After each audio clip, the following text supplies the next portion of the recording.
All right, I walk into this big, beautiful house.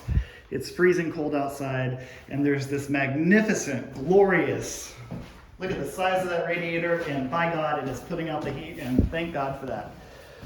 Oh, these radiator pipes are nice and hot. Feels good.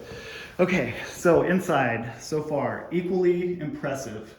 There are some features in this house that should never be touched, and one of them I feel strongly is this leaded glass window. Leaded glass windows in Kansas City aren't unique. They're pretty common actually in homes of this age. But what makes this one unique is the pattern. You've got that really cool oval in the middle, these star patterns, these 4-point star patterns on the sides, and then these circles on top of these long ellipses or long ovals. Really unique pattern. So I wouldn't touch that. The rest of the windows need to be replaced. No ifs, ands, or buts. And clearly it's going to need a full rehab. Full interior paint, plaster work. This woodwork, I cannot tell if it's been painted or if it's just stained this dark, but whatever, it's kind of striking. It's unusual for Kansas City. There's a thermostat. There are evidence of the old gas lights. Here's the gas.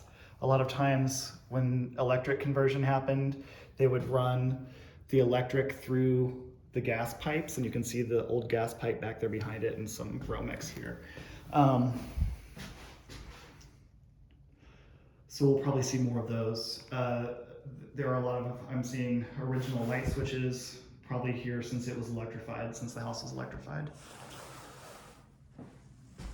Pocket doors.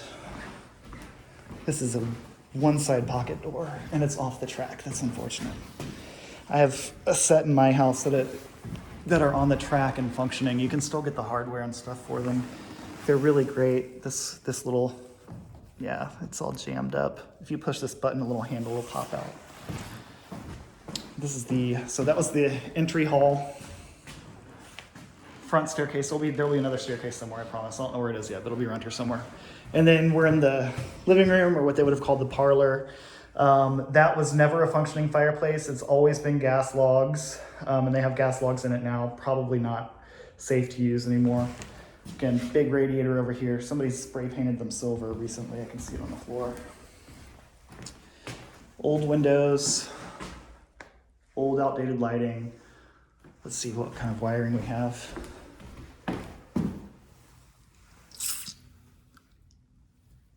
I think it's knob and tube. When I get to the basement, I'm gonna look. It might be very old Romex, which would be better than knob and tube. We'll look when we get downstairs. The floors are surprisingly good. These are savable. It'll cost to refinish them, but they're in surprisingly good condition. The tile around the gas fireplace, however, is not. That's unfortunate. You can find period tiles. This could be a really standout feature in this room. It's sharp. These are ceramic tiles as well that somebody painted, unfortunately. I'd love to know what they look like underneath. This is off the tracks. This is a double-sided pocket door. Oh, good. I like it when ceilings collapse because then I can see stuff.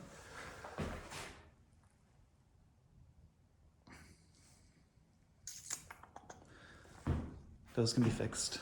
Trim is all here. The trim is all here. Some old sconces, probably gas sconces, they're gone. Big dining room. This is the load wall, by the way. This big thick wall in the middle holding this massive place up. Again, new windows. It's sad. These leaded windows are fixable. You can see some of them are broken. That's the storm window outside. These are the panes in between the lead, and that one's missing. You can get replicas, but probably on these, because it's not facing the street, I'd go with something new and modern. 2 radiators in this room. It's comfortable. I'm still cold, but it's comfortable in here. They're definitely putting the heat out. This reminds me of that movie Fight Club when Tyler Durden moves into the house over by the paper factory. Kind of just like that big, rambling, kind of a mess of a house, but somehow charming. Let's talk about this plumbing. That's a lead trap. It's part of the drain system. Plumbers will tell you to take it out. I don't have strong feelings about it. It's not, you'll see concrete up there. That's pretty typical in these houses to have concrete, particularly in the bathroom, between the bathroom floor and the ceiling below, which is great, but it makes it a little bit harder for the plumbers to work. But the tile doesn't move. There's a lot of concrete here too. It's hard to see. Some of these drain lines have been replaced with PVC. I'm also seeing it connect to some pretty rusty cast iron. I was hoping for duct work, and there is duct work, and it's old. So I'm really confused about why we have a combination of old duct work and radiators, because these ducts would not have been for AC, they would have been for heat. This, I think, is either duct work or a laundry chute. But I'm glad to see duct work, because depending on what the boiler looks like for these things, we would need to know if it's salvageable, if we want to stick with radiant, or if it needs to be converted to forced air. But it's nice to know that at least part of the infrastructure is there for forced air. I also think wiring, I don't see any wiring here. If this is on knob and tube wiring, regardless, there's only one outlet in this room, and it's here. So you have all of this space with no electrical service. Floors in here are okay, there's some damage. Gosh, this woodwork, beautiful. We don't make them like this anymore. This place is worth every bit of what they're asking, I think. Just because it's magnificent, absolutely magnificent.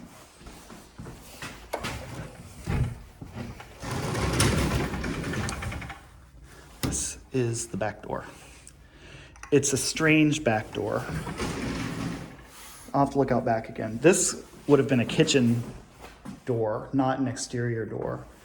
So there may have been a porch out there at one time that fell off, because this is the double, it swings both directions. And you can see where they've got the thing to prop it open, it's self-closing. A little bit of a dip here along this load-bearing wall. Have the engineer take a look at it. I don't think it's anything major, it's just old. But it does drop down and probably is not worth fixing. Here's that other staircase I promised.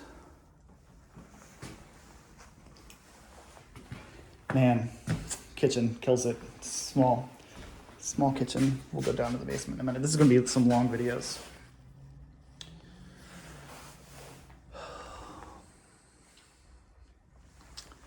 Terrible.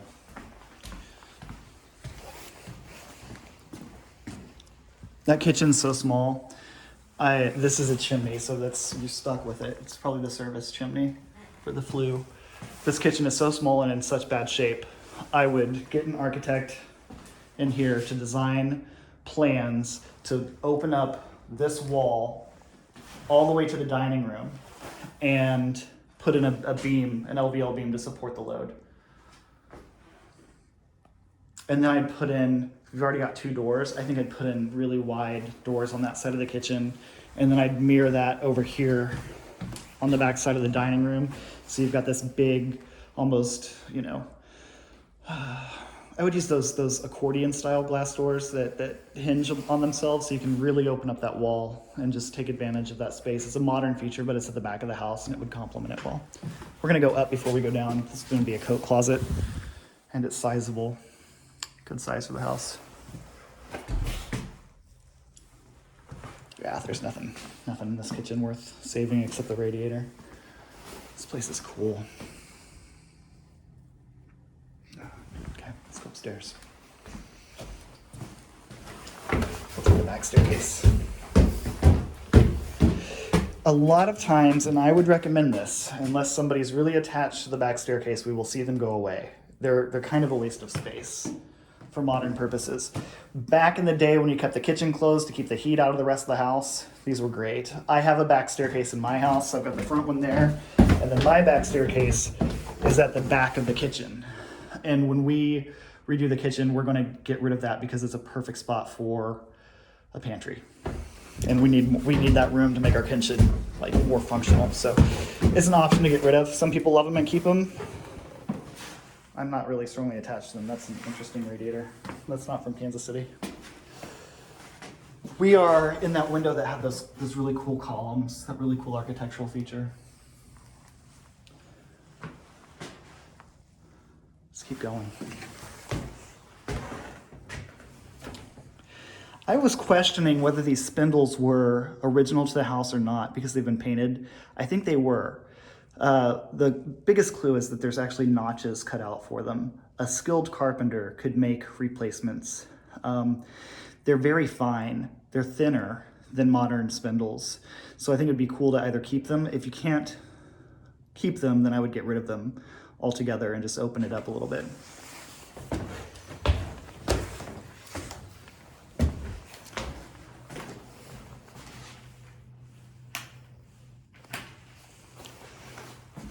Smells like Nag Champa. Okay, so we have the transom windows, great for circulation, really cool feature. You don't see them anymore. And a lot of these homes, they've been covered up and removed anyway. This is the front bedroom, so it's the northwest bedroom. House faces west.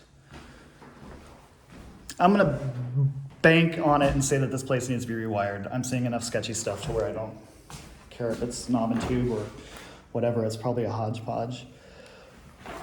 You can see a little bit of the porch roof. It looks good. I think this roof is newer than we expected. These windows have to go. Nothing left to save of them. This one's just rotted completely out.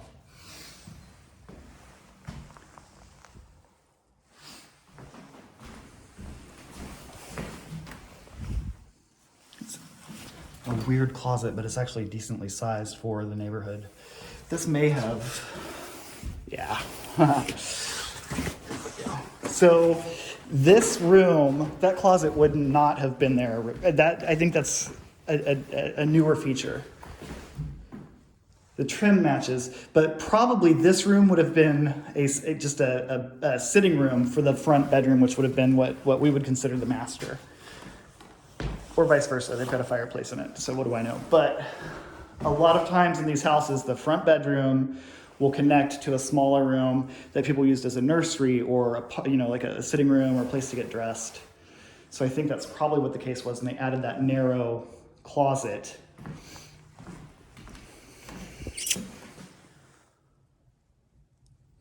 These floors I don't think can be saved.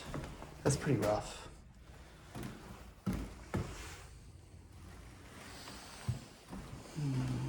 That's unfortunate. They were beautiful at one time. There's Romex, but it's not in the wall. It's just kind of, yeah, this place is a wiring nightmare. What a bummer. Oh, I want this project. Like here's another example of the old gas nozzle. It's hard to see in this light, but it's right here, right under the plug. You can see, there we go. And then you've got ungrounded wiring, and that's definitely knob and tube. There's only one wire inside of that insulation. Let's keep going. I don't know what's with the plugs coming out of the light fixtures, but they apparently liked it. Wow, okay. This bathroom is big for the age of the home. It's spacious. There's no shower. There's no vanity. The clawfoot looks great. It's a full size. It's a big clawfoot. You could really lounge in that thing and have plenty of room. But what I said wow about was this floor, this beautiful hex tile floor. It's got a few cracks, but I think that just kind of gives it a bit of charm, and it could be played off of without having to redo this. We're standing on top of that concrete that we could see through the ceiling down below. That's why these tile floors hold up so well, because of the concrete. Plumbers bitch about it. They'll say, oh, these old houses, but there's a reason for it. Now we use HardieBacker, keeps things from moving, but this is really supported well. Even the toilet's old. Other than the clawfoot, which can be refinished inside and out and could be a cool feature, you could eliminate some space, hopefully, and do a separate shower. If not, you just have to get rid of the clawfoot, sadly. But I do think that there's a place for that in this house. Ceiling is garbage in here. And then you've got this linen closet, undoubtedly covered in lead-based materials, but it's built in. Even the tile, you see the tile around it. It's been here for a long time. We're on multiple panels. This one's fuses up here. Really old closet with a creepy little door, more electrical. And I'm seeing a combination, I know it's dark, but I'm seeing a combination of Romex. I'm seeing all Romex tied into some old knob and tube.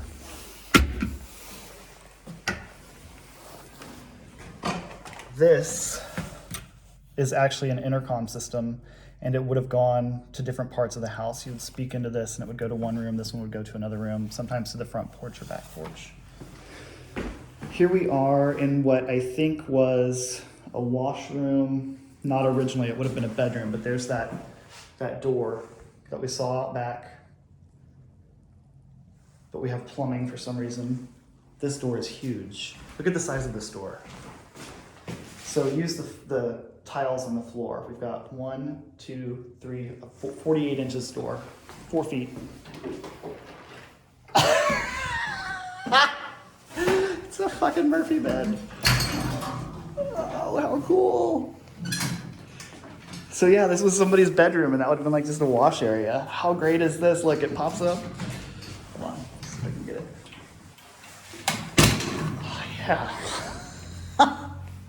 That's wild. Sorry for cussing. I got too excited. That's great. I was not expecting that. That was cool. That makes my day. I love that door.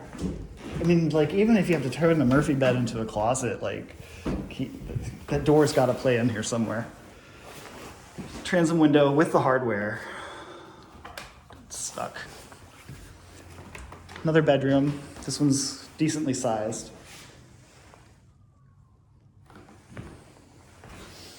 No Murphy bed in this one. Small closet. No window. There's a window. It's really drafty.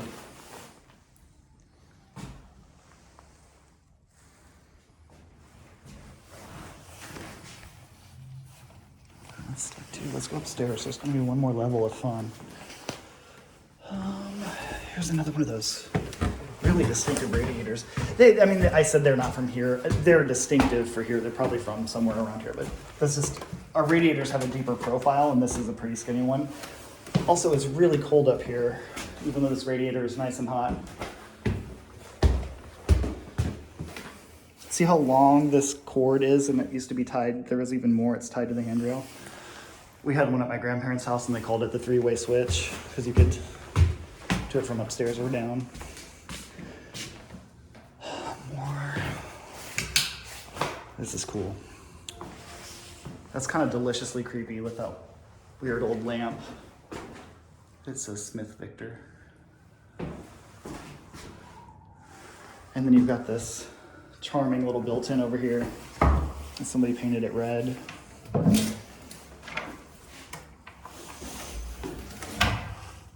It's not a built-in, it's just a piece of furniture. They cut around the trim for it. There's our suicide door. Interesting. That's a gas space heater that can go away. And then this is probably, I'm guessing, an expansion tank for the radiator system. I don't know. I'm just guessing. Flooring up here is wide, much wider planks, and that's not uncommon. Actually, downstairs on the second and first floor, you might, if you pulled up the oak, find these wider planks underneath. A lot of times houses will have these really wide planks, and then on top of that would be a narrower, finer looking wood. But the modern trend is to refinish these wide planks and not worry about putting the narrower, more formal tongue and groove system over it. And that's what we've done in my house on the third floor. And as a matter of fact, we can't refinish our floors on the second floor. They've been refinished too many times, so they're really narrow now. They're just more like a veneer. And we had to pull some out of a closet to patch in a bedroom on the second floor. So next move is to pull up that old oak that's just, we're talking Not even, it's like about a 1/4 inch thick at this point, so nothing left to it. And just redoing the wider planks that are underneath of it. I'm not gonna walk in this bathroom. I'll probably walk in this bathroom. That's where the toilet used to be. The place is going to need to be replumbed. That is galvanized plumbing. Oh, that's fine. I talked about how big that clawfoot was downstairs, a 5-footer, maybe even a little bit bigger. This is a 4-footer. A small clawfoot, and it's skinny too. That is not a Kansas City size tub. Too much barbecue for that. And this is just a little washroom. I don't know what happened in this room. I'm going to venture a guess and say that at some point this entire space was one big space, and they would have called it the ballroom. The 3rd floor ballroom was a selling feature for homes early on. I don't know at what point it was cut up, and I could be completely wrong, I'm just guessing, but that 3rd floor ballroom gave new suburbanites with money like that you know, very grand sense of, I've got a ballroom on the 3rd floor, and they'd be big and open. You could fit tables and a band and stuff up here. Most 3rd floor ballrooms, like in my house, which is not nearly this big, have been converted into a master suite, which would be easy to do because there's plumbing. Plenty of plumbing, plenty of room. This is a weird setup. I like the built-ins. There's a way to work with them somehow.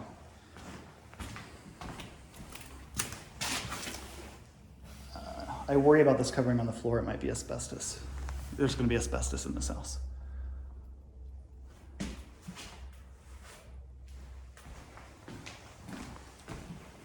And this is just a really big closet. Big L-shaped closet. Very deep.